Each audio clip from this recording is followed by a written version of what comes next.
बिस्मिल्लाहिर्रहमानिर्रहीम, अस्सलाम वालेकुम, वेलकम टू न्यू वीडियो।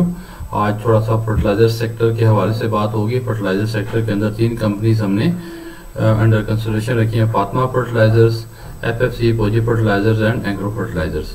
और एंग्रो फर्टिलाइजर्स का रिसेंटली रिजल्ट आया तो उसके ऊपर थोड़ी सी तफसील से बात होगी। पहले थोड़ा सा और भी ले लेते हैं सेक्टर की ताकि थोड़ा सा समझ आ जाएगी क्या चल रहा है।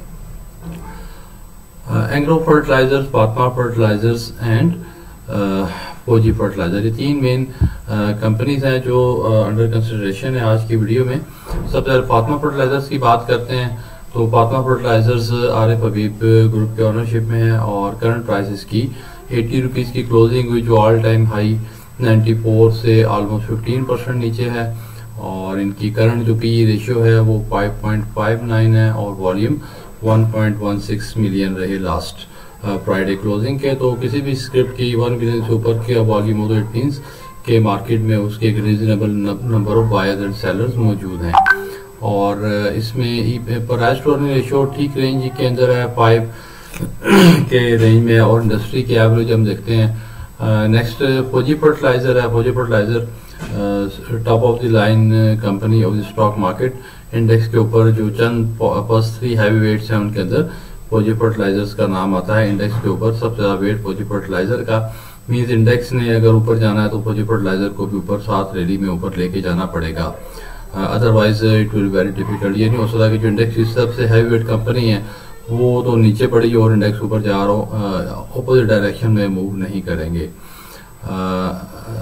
लास्ट क्लोजिंग रही 358 की, जो कि ऑल टाइम हाई 52 वीक्स की 435 से ऑलमोस्ट 17% नीचे है। अगर हम PE ratio and upside potential के हवाले से कंपैरिजन करें तो Fatima and Fauji fertiliser almost same है।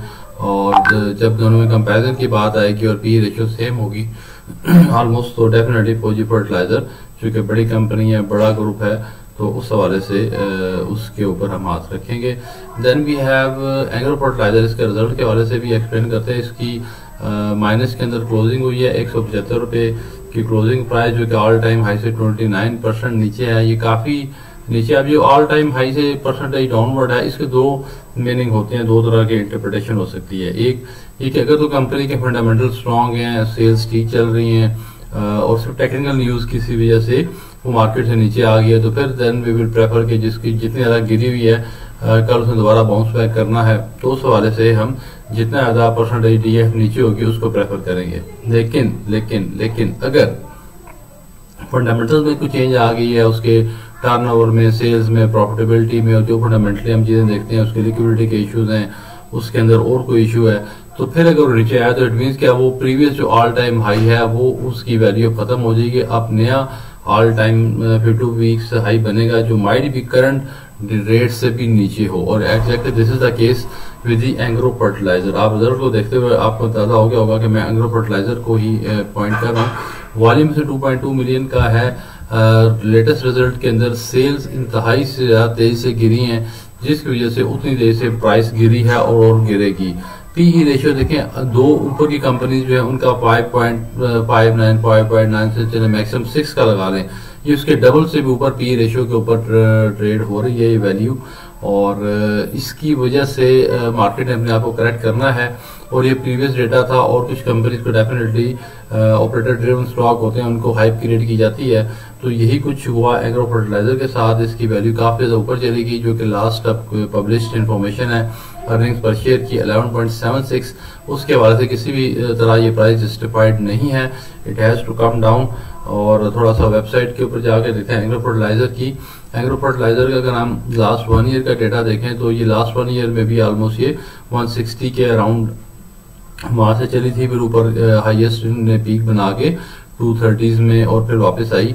अब सीन ये है कि इसके हम फाइनेंशियल्स के अंदर जाके देखें तो बात सही समझ आ जाएगी। फाइनेंशियल्स में ईपीएस को देखें तो कंटिन्यूसली इनकी 15 रुपए से ईपीएस शुरू हुई 2021 में, फिर 11 रुपए पे आ गई, फिर 23 में 19 रुपए पे आ गई और 24 में 22.62 पे आ गई। अब 22.62 2024 उस रेट को देखें तो वहां से रैली स्टार्ट हुई, लेकिन अब करंट ईपीएस को देखें जो 22.62 की ईपीएस थी, करंटली वो 11.76 पे आ गई है। जो कि 50% डिक्लाइन है। जब 50% डिक्लाइन है तो पी रेशियो एग्जैक्टली प्राइस के साथ मूव कर रही होती है। तो जब अर्निंग्स इतनी ज्यादा नीचे आई हैं तो ऑफ कोर्स प्राइस को भी नीचे आना पड़ेगा।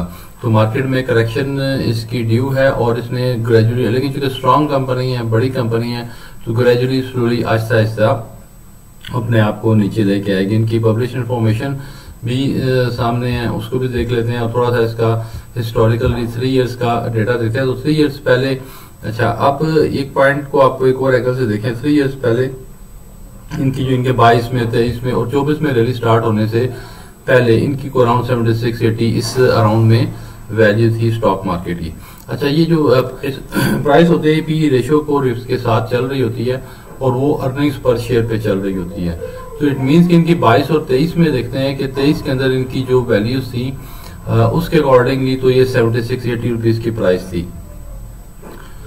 अब फाइनेंशियल सेक्शन में इनके आए, यहाँ पे देखें कि फाइनेंशियल सेक्शन में 2023 के अंदर उनकी अर्निंग्स पर शेयर थी 19 रुपए 23 पैसे और 22 के अंदर थी 11.54 पैसे।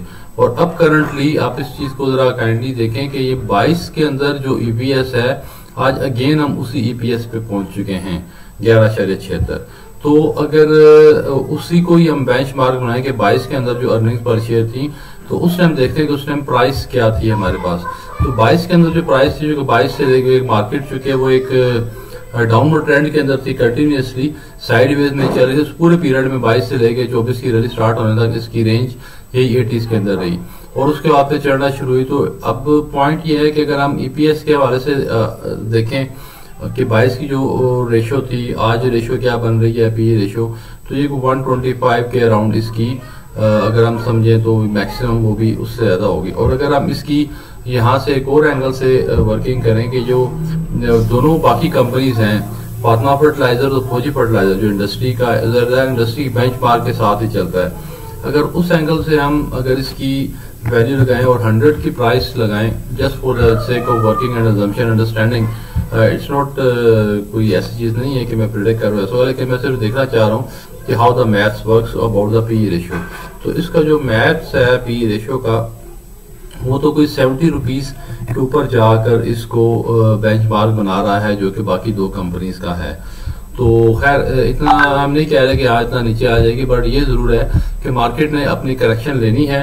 देखते हैं कि ये कितनी हद तक करेक्शन लेती है और किस बात पॉइंट पे जाके इसकी प्राइस सेटल होती है। जो करंटली 175 की प्राइस है, वो चूंकि इनकी मैं आपको पब्लिश इनकी जो इन्फॉर्मेशन है, ठीक है, मैं डेटा को इंटरप्रेट कर रहा हूँ, जो भी डेटा है मैंने उस पर कमेंट करना है। ये लास्ट इनकी जो 5.81 की क्वार्टरली ईपीएस थी कंपैरेटिवली पिछले साल की, अब वो 2.71 है। उसको जब एनुअली आप 4 से मल्टीप्लाई करते हैं और एनुअलाइज्ड रेट निकालते हैं, तो वो उस साइकिल से जो प्राइस बन रही है वो 11 रुपए समथिंग की बन रही है अर्निंग्स पर शेयर।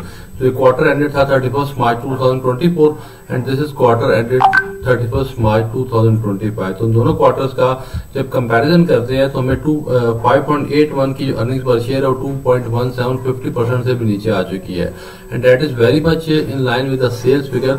जो 73 बिलियन की सेल्स थी उस क्वार्टर की, वो 30 बिलियन की सेल्स में ट्रांसलेट हो गई। और जब एनुअल रिजल्ट आएगा तो ये फिगर फर्दर इसका लेवल बढ़ेगा, मैग्नीट्यूड बढ़ेगा। तो ये पब्लिश इंफॉर्मेशन है हमारी पास 22 अप्रैल को जो रिजल्ट इनका अनाउंस हुआ, पब्लिश हुआ। और कैश डिविडेंड इन्होंने दिया है 2.25 रुपीज पर शेयर, जो कि 22% बनता है। अच्छा, ये भी एक से कि ये भी एक अजीब किस्म की फिगर होती है, क्योंकि डिविडेंड जो है वो 2 रुपए 25 पैसे है, जो कि 22% कहने को है, but it is the face value. आप किसी ने अगर लेटेस्ट बाइंग की है या करनी है तो 150 के ऊपर 170 या 200 के ऊपर भी बात करें तो ये 1 to 2% का ही माइट भी, 200 रुपए के ऊपर 2 रुपए 1% बन रहा है। तो यू कैन गेस कि ये डिविडेंड की वैल्यू की कितनी सिग्निफिकेंस होती है।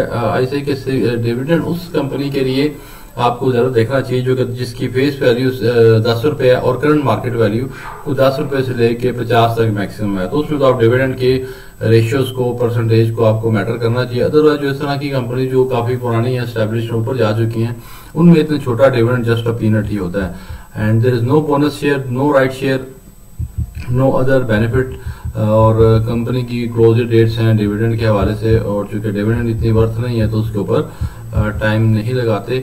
और इसकी अच्छा एक और चीज़ है कि कंपनी स्ट्रांग है, ग्रुप स्ट्रांग है, जिसकी वजह से इनकी बैलेंस शीट के ऊपर कोई असर नहीं है, बैलेंस शीट ठीक है।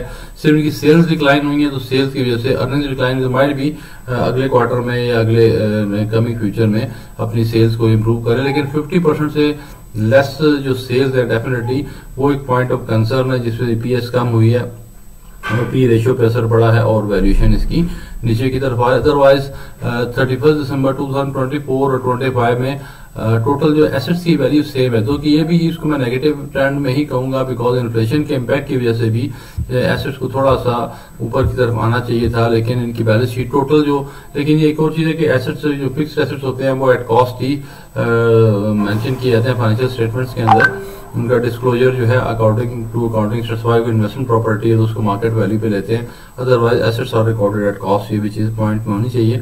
बट टोटल बैलेंस शीट के एसेट जो है 170 बिलियन से 177 बिलियन, जो एक्जैक्टली एज पर दी इन्फ्लेशन फैक्टर है कि 10% की अपसाइड आ गई है।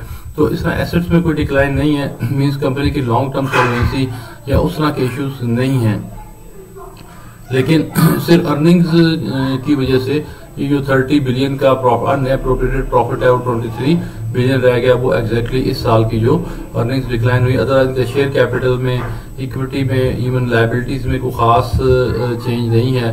जो करंट लायबिलिटीज पर 20 बिलियन थी अब 22 बिलियन हो गई है, it's very much in line with the inflation impact. और जो टोटल लायबिलिटीज थी इनकी 123 से 138 बिलियन हो गई, it's also business as normal.